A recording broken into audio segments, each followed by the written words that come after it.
न बिजली मिलती थी, और ये हैंडपंप वाले भी सूखे सूखे थे। हैंडपंप उखाड़ने की पूरी तैयारी कर ली थी इन लोगों ने, तो डार्क जोन बना दिया था। उनका विकास एक ही जगह दिखता था उस समय, और वह था कब्रिस्तान की बाउंड्री वाल तक। लेकिन भारतीय जनता पार्टी की डबल इंजन की सरकार ने आपके बिजनौर जनपद को एक मेडिकल कॉलेज भी दिया है। विशेषज्ञ स्वास्थ्य सुविधा का एक मेडिकल कॉलेज। अभी डॉक्टर यशवंत सिंह जी के पुत्र मुझे मिले थे, उन्होंने एमडी किया है, एमबीबीएस के बाद एमडी किया है। दिल्ली में राम मनोहर लोहिया चिकित्सा संस्थान में वे कार्य कर रहे हैं। मैंने कहा बेटा, आप तुम्हारे बिजनौर में ही मेडिकल कॉलेज बन रहा है, इस मेडिकल कॉलेज में सेवा करना और बिजनौर की जनता की सेवा करना। यहां का नौजवान कहीं भी डॉक्टर होगा, बिजनौर में आकर के वह शिक्षक बनेगा, प्रोफेसर बनेगा, यहां की जनता की सेवा करेगा और नए नौजवानों को डॉक्टर बनाने का काम भी करेगा। आज डॉक्टर बनाने की फैक्ट्री भी हम आपके ही जनपद में लगा दे रहे हैं। अब बाहर नहीं जाना पड़ेगा। डिग्री कॉलेज बन रहे हैं, पॉलिटेक्निक बन रहे हैं, आईटीआई बन रही है। बेसिक शिक्षा परिषद में हर बच्चे को 2 uniform, bag, books, shoes, socks, ये सभी सुविधाएं उपलब्ध कराई जा रही हैं। बालक और बालिकाओं के अलग अलग टॉयलेट, ऑपरेशन कायाकल्प में हर एक विद्यालय में फर्नीचर, लाइट की व्यवस्था, स्मार्ट क्लास की व्यवस्था। 54 लाख बच्चे बढ़े प्राथमिक विद्यालय में, बेसिक शिक्षा परिषद के विद्यालय में, जहां गरीबों के बच्चे पढ़ते थे। पिछली सरकारें में खंडर बन चुकी थी।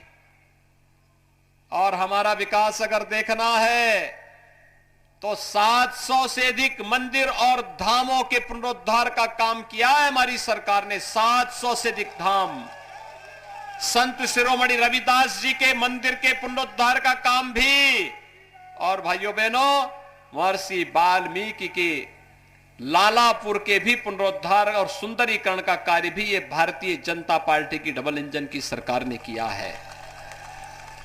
हमने अयोध्या में राम मंदिर के निर्माण का कार्य भी शुभारंभ किया है, तो काशी में काशी विश्वनाथ मंदिर के भव्य धाम का भी स्थापना का काम प्रधानमंत्री मोदी जी के मार्गदर्शन में संपन्न किया है। भाइयों बहनों, आज प्रदेश में कर्फ्यू नहीं लगता, 5 साल में कर्फ्यू लगा।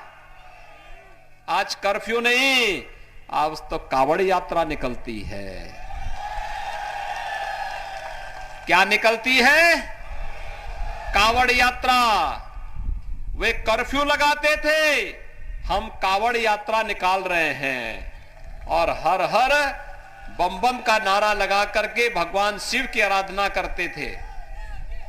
वे लोग व्यापारियों पर बम फेंकते थे, किसानों पर बम फेंकते थे। हमने तो कावड़ यात्रा निकाल करके ही नारा दे दिया, हर हर बम बम। अब बमबाजी नहीं होती है। बमबाजी करने वाले दूसरे लोग की यात्रा में या जेल की यात्रा में जा चुके हैं। भाइयों बहनों, गन्ना किसानों की गन्ना मूल्य का भुगतान, मैं आ रहा था, देख रहा था बिजनौर, मेरे लिए कोई इस सेफाई खानदान के लिए बिजनौर दूर होगा, मेरा तो जन्म भी बिजनौर के बगल में हुआ है, तो बिजनौर मेरे लिए दूर कहां है। पहले के मुख्यमंत्री नहीं आते थे, मैं तो दर्जनों बार आ चुका हूं, 1 महीने में 4थी बार आ रहा हूं मैं आपके बिजनौर में। और मैं देख रहा था गन्ना ही गन्ना, गन्ना ही गन्ना है।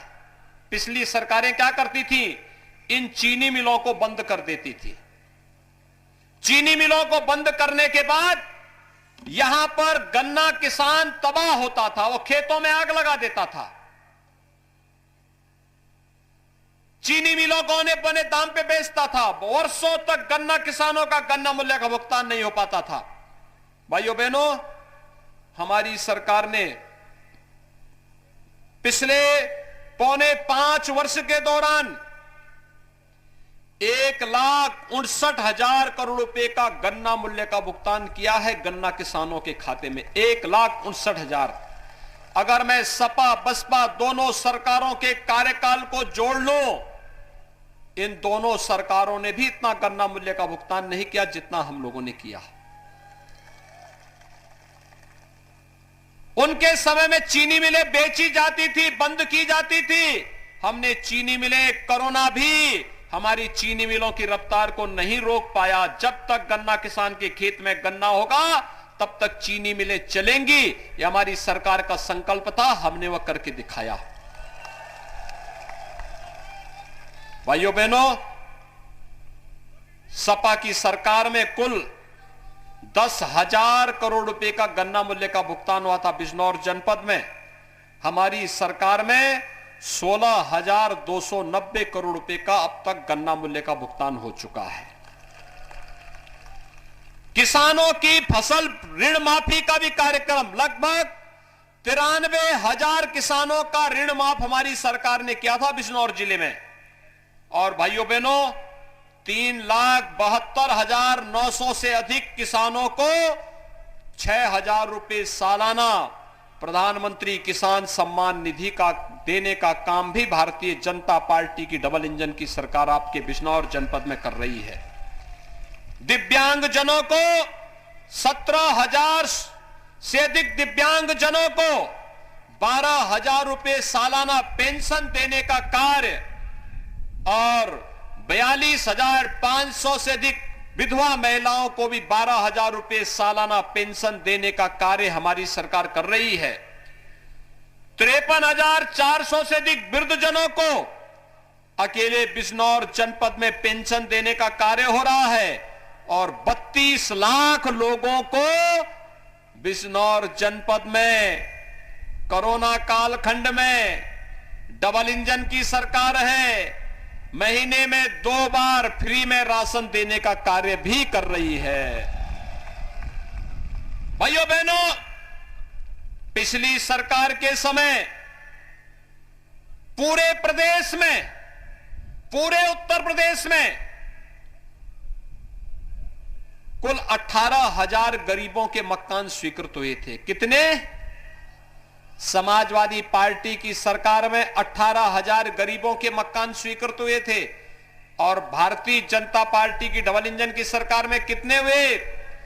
43,50,000 से अधिक। 43,50,000 से अधिक। वे लोग प्रदेश में 18,000 लोगों को मकान नहीं दे पा रहे थे और डबल इंजन की सरकार ने 38,600 से अधिक गरीबों को अकेले बिजनौर जनपद में एक एक मकान उपलब्ध करवाया है। कितना? 38,600 से अधिक।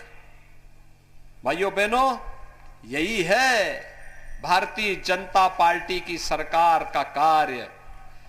एक हाथ में विकास है तो दूसरे हाथ में माफियाओं के लिए बुलडोजर भी है।